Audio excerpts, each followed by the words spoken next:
What's up, fight fans? This is Kurt DeVille with Counterpunch Boxing News, and I have some new news concerning Carl the Cobra Froch. Carl Froch says those fights with Fury took a lot out of Wilder. I think he's about finished. Wow. Former super middleweight champion Carl Froch believes the trilogy series with Tyson Fury created a significant physical impact on Deontay Wilder.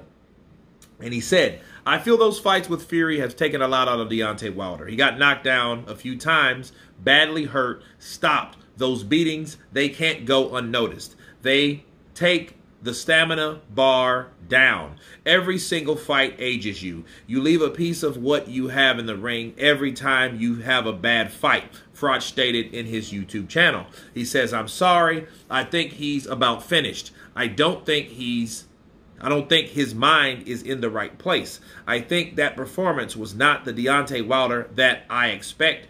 This is now an old guy who's been beaten a few times now, twice off Fury and now Parker. And Parker, we know his levels. He's lost to White. He's lost to AJ. This is a guy that's not really performing at a world level.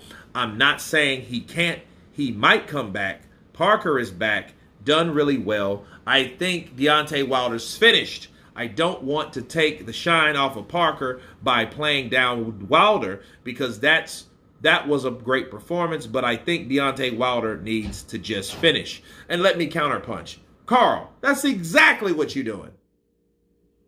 What you're doing is you're diminishing Joseph Parker's performance by blaming it on Tyson Fury and the ass whoopings that he put on Deontay Wilder.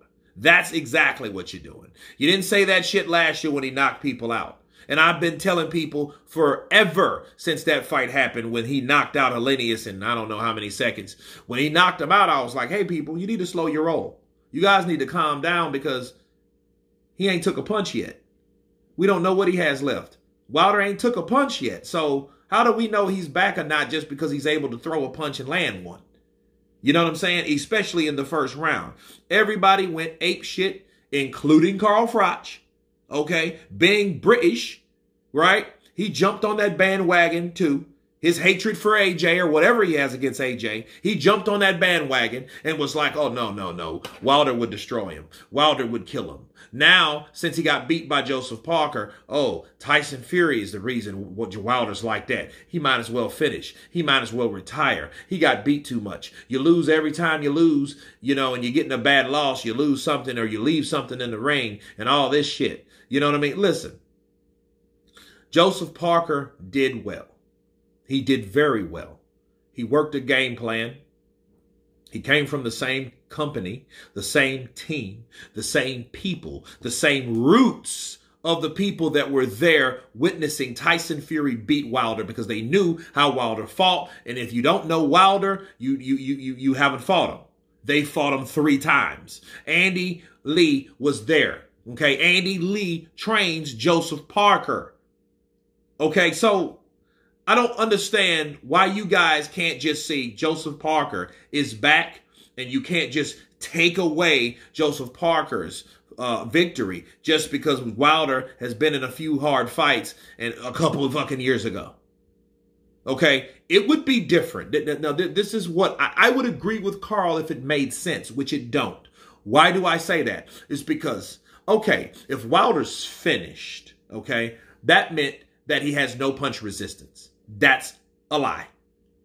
If he got knocked out, laid out, hung over the ropes, okay, they had to stop the fight. He got caught with one good shot and he was on his ass or on his back or, you know what I mean? If he was just that disembobulated, if he was to that point, you could say that, but you can't say that. He took what Parker had. He did take the shot. He took the shots well. Was he hurt? Sure, he was hurt, but he was able to recover. He was able to bounce back. He wouldn't admit that he got hurt by the punches from Parker. And I've already addressed that, but don't say he couldn't take the punch because that's the only way you'll say that Wilder's finished is because he couldn't not take the shots. That means he's no different from Luis Ortiz because he can't take the shots no more, or Dillian White because Dillian White gets hurt at times. Okay, I can understand fighters like that. And they're still trying to fight, I guess, right?